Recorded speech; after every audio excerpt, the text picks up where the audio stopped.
Thank you for being here today, and thank you, Chairman.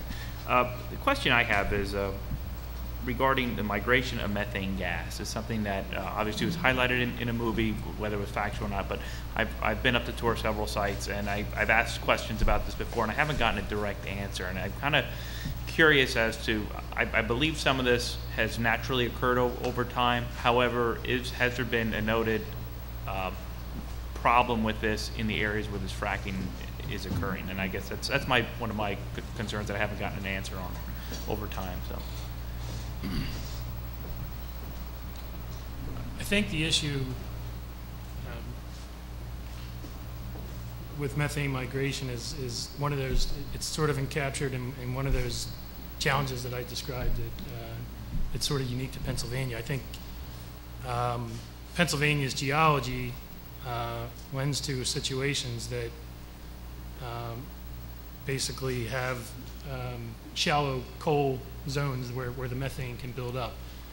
I think I'm not personally aware of a particular case where the drilling had actually caused shallow gas methane migration into clean water, drinking water aquifer in the shallow surface.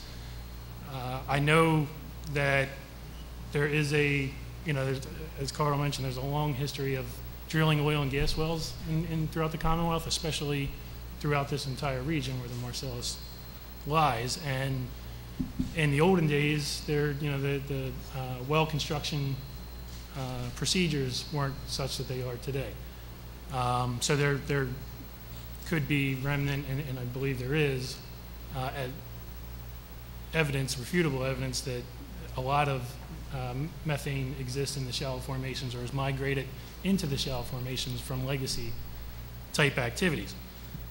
I know that to address the issue of the current contemporary technology that's being used for the horizontal drilling, the DEP has looked specifically at the unique geologic characteristics of Pennsylvania and the potential for this methane migration to occur in the shallow zones, and has developed and recently implemented regulations to Chapter 78 to improve the construction, casing, and cementation of well installation procedures for the drillers to specifically prevent shallow methane migration from occurring while they're drilling through the shallow portion of the formation. So you would say that it's more or less happening when the initial drilling and not when the deep well hydrofracking is going on. This is when it's initially drilling through the upper. Yeah, that's my understanding. Again, I haven't worked on a case personally, but my understanding is that there are these shallow formations that have pressurized methane, and if you don't properly build a construction program to anticipate that ahead of time, you could potentially cause a situation where the methane would enter a drinking water aquifer.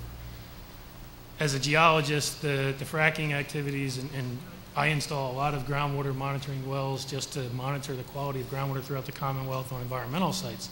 So I have a good bit of in-house knowledge of well construction practices, and quite often we need to, on non-oil and gas sites, but let's say a chemical site, we need to zone off a portion of a freshwater aquifer to protect that as we look deeper for a problem that's deeper. So we build and we design our well construction program to prevent that. The practice of hydraulic fracturing well over a mile deep,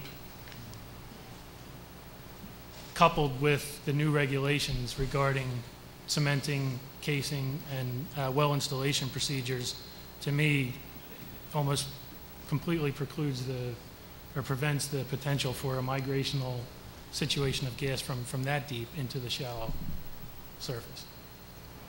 Mr. Chairman, may I comment on that just very briefly? Sure.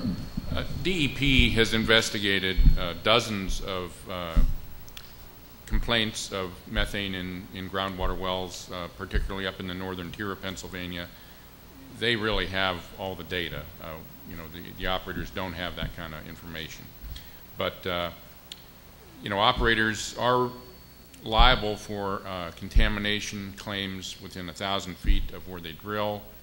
There's a rebuttable presumption, so if there's a complaint and we can't prove a pre-existing contamination, we are liable to repair or replace the water supply. Most companies are testing way beyond the 1,000-foot rebuttable presumption area, many out to 2,500 or more feet. And talking to operators in the north central region, they're experiencing occurrence of methane in water supply wells prior to drilling of 50 to as high as 90% of the wells having methane naturally. So as I mentioned, you know, the Marcellus and other gas shales are the source rocks for all the conventional oil and gas. The gas is leaked out over geologic time up into higher reservoirs where we produced it, and all the way to the surface, and that process continues every day. So naturally occurring methane is common all over the world, particularly in sedimentary basins. In the north central region of PA that was glaciated, has a lot of near-surface fractures, conduits for long-distance migration near the surface. You know, that's where they're having higher occurrence of methane in groundwater. Very difficult problem for the industry. Tough for DEP to sort out what could be caused by faulty gas well construction, which clearly can provide a conduit for migration versus what's naturally there.